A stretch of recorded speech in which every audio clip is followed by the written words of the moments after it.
बिस्मिल्लाहिर्रहमानिर्रहीम। अस्सलामु अलैकुम। आज शहद के बारे में बताया जाएगा कि इंसानी जिस्म के लिए इसके क्या क्या फ़ायदे हैं और ये कैसे तैयार होता है और इसकी असली की पहचान क्या है और इसके नुकसानात क्या हैं और फ़ायदे क्या हैं। आज शहद के बारे में बताया जाएगा। तो सबसे पहले ये मुख्तलिफ़ ऐसे पौधे हैं कि जो अपने फूलों के ज़रिए एक शीरी मादा ख़ारिज करते हैं।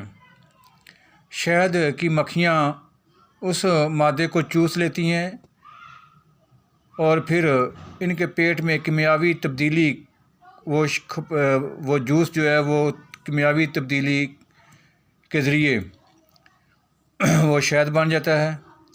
जब वो छत्ते में आती हैं तो छत्ते में आकर उसको वो जमा कर लेती हैं। अल्लाह पाक ने उनको ऐसी हिकमत दी है कि उनका पेट खाली हो जाता है छत्ते में आकर और दोबारा फिर चली जाती हैं। लेकिन बाज़ हुक्मा या उलमा फरमाते हैं कि जब वो जूस पौधे के फूल से जूस ले लेती हैं तो वो अपने छत्ते तक आते हुए दुरूद शरीफ पढ़ती हैं और दुरूद शरीफ पढ़ते हुए आती हैं तो अल्लाह पाक उस दुरूद शरीफ के सदक़े से उस जूस को इतना मीठा कर देता है कि वो शहद बन जाता है। तो इसका सफ़ेद ज़र्द सुर्खी माइल रंग होता है, गाढ़ा लेसदार होता है।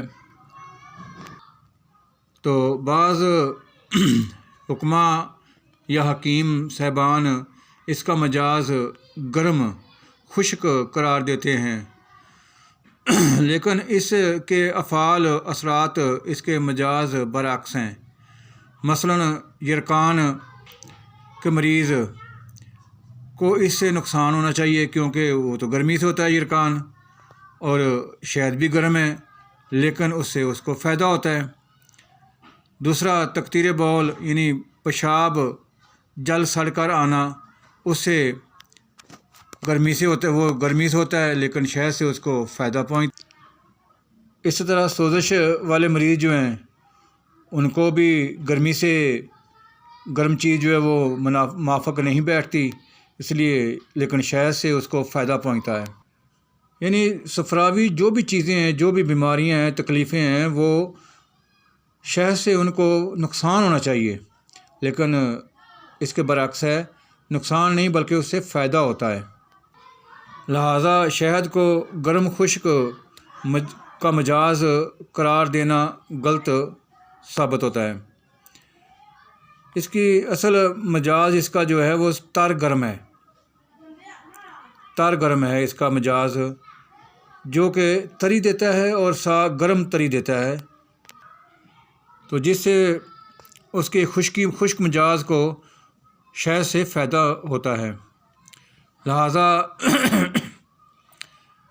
अज़लाती मस्कन है, यानी अज़लात में सुकून देता है, खुश्की को ये दूर करता है और हरारत अज़ीज़ी जो है उसको बढ़ाता है। यानी इंसान के अंदर जो गर्मी या हीट, फ़ायदेमंद हीट है वो देता है। तो उसके बाद लिहाजा ये मुहल्लल मकवी और मौलद रतूबत है, यानी रतूबत भी पैदा करता है, हीट भी देता है और रतूबत भी पैदा करता है और हरारत अज़ीज़ी भी पैदा करता है और जिस्म में मस्कन पैदा करता है। यानी ताकत इंसान के अंदर जो मर्दाना ताकत है वो भी पैदा करता है और दाफ़े तोफ़न है, यानी तोफ़न जो होते हैं इंसान के अंदर उसको ये ख़त्म करता है। यानी मलयन है और हाज़म और मुखरज गलीज़ बलगम, यानी गंदी बलगम जो आपके अंदर जमी हुई है उसको खारिज करता है और मुखरज सफ़रा है, यानी गर्मी जो सफ़रावी ज़र्द मादा होता है हीट वाला, उसको ये खारिज करता है और मुहर्रिक असाब है और असाब के लिए ये फ़ायदेमंद है। इसलिए कुरान पाक में इसके लिए ज़िक्र आया है, फ़ी है शफ़ाउन लिन्नास, यानी इसमें इंसानों के लिए शफ़ा है, طبعی طور پر جب ہم انسان خون کے مجاز پر غور کرتے ہیں تو وہ شہد کے مجاز تر گرم سے ملتا ہے، لہٰذا طبعی طور پر بھی یہ بات ثابت ہوتی ہے کہ خون کے غیر طبعی مجاز کو اعتدال پر لانے والا شہد جیسی شے واقعہ ہی عوام الناس کے لیے مفید اور مفسر ثابت ہوتی ہے۔ یہی وجہ ہے کہ شہد جو ہے اندرونی انسانی جسم کے لیے اندرونی بھی کام کرتا ہے اور بیرونی بھی کام کرتا ہے، اور خون کو گرم اگر انسان کے اندر بلڈ پریشر ہے تو اس کے لیے یہ اس کو نارمل کرتا ہے، اگر بلڈ پریشر لو ہے تو اس کو تھوڑا تیز کرتا ہے، یعنی اعتدال پر رکھتا ہے۔ اور اندرونی اور بیرونی سوزشوں یا جو انسانی جسم پر سوزش اندرونی ہو یا بیرونی ہو اس کے لیے بہت زیادہ فائدہ مند ہے۔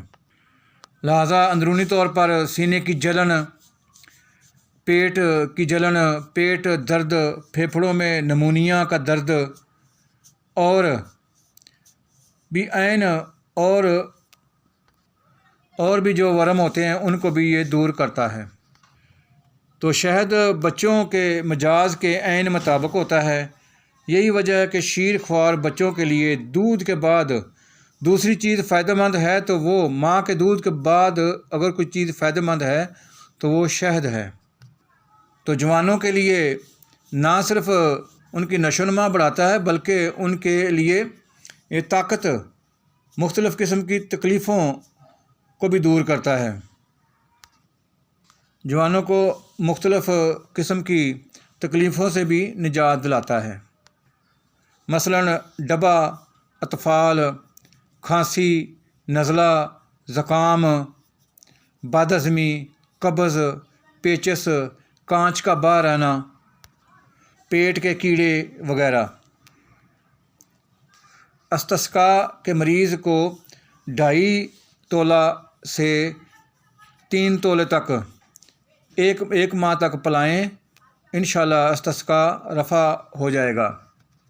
لیکن ایک خاص چیز جو بات یاد رکھنے والی ہے وہ یہ ہے کہ شہد اصلی ہو، نقلی شہد نہ ہو۔ اصلی شہد کی پہچان کرنی ہو تو کوئی بھی کشتہ لے لیں، مثلاً کشتہ فولاد لے لیں، کشتہ چاندی لے لیں، اس کو آپ شہد میں ڈالیں، اگر اصلی ہے تو اس میں ڈالیں تو انشاءاللہ وہ شہد، وہ جو کشتہ آپ نے ڈالا ہے، کشتہ فولاد ڈالا ہے یا کشتہ چاندی ڈالا ہے، تو وہ اپنی اصلی حالت میں آ جائے گا، یعنی اگر کشتہ فولاد ڈالا ہے تو وہ لوہا بن جائے گا، اگر کشتہ چاندی ڈالا ہے تو وہ چاندی بن جائے گا۔ یہ اس کی اصلی کی پہچان ہے۔ تو اصلی شہد جو ہے وہ آپ کو کم ہی ملے گا، لیکن اگر مل جائے تو اس کے لیے اس کی ساتھ کی کوئی چیز قیمتی یا اچھی نہیں ہے انسانی جسم کے لیے۔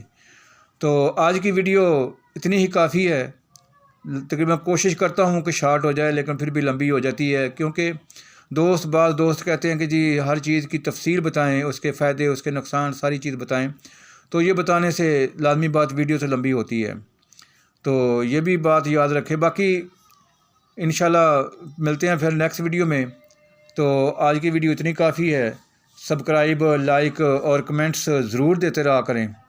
مجھے اسی چیز سے ہی یہ ہے کہ چلو میرے کوئی دوست ایسے ہیں جن کو آٹومیٹک آپ سبسکرائب کریں گے تو آٹومیٹک آپ کو میری ویڈیو پہنچتی رہے گی، اور مجھے حوصلہ ملتا ہے اس سے کہ میرے دوست جو ہیں وہ ویڈیو میری دیکھ رہے ہیں۔ تو اب اجازت دیں، ملتے ہیں نیکسٹ ویڈیو میں۔ اللہ حافظ، السلام علیکم۔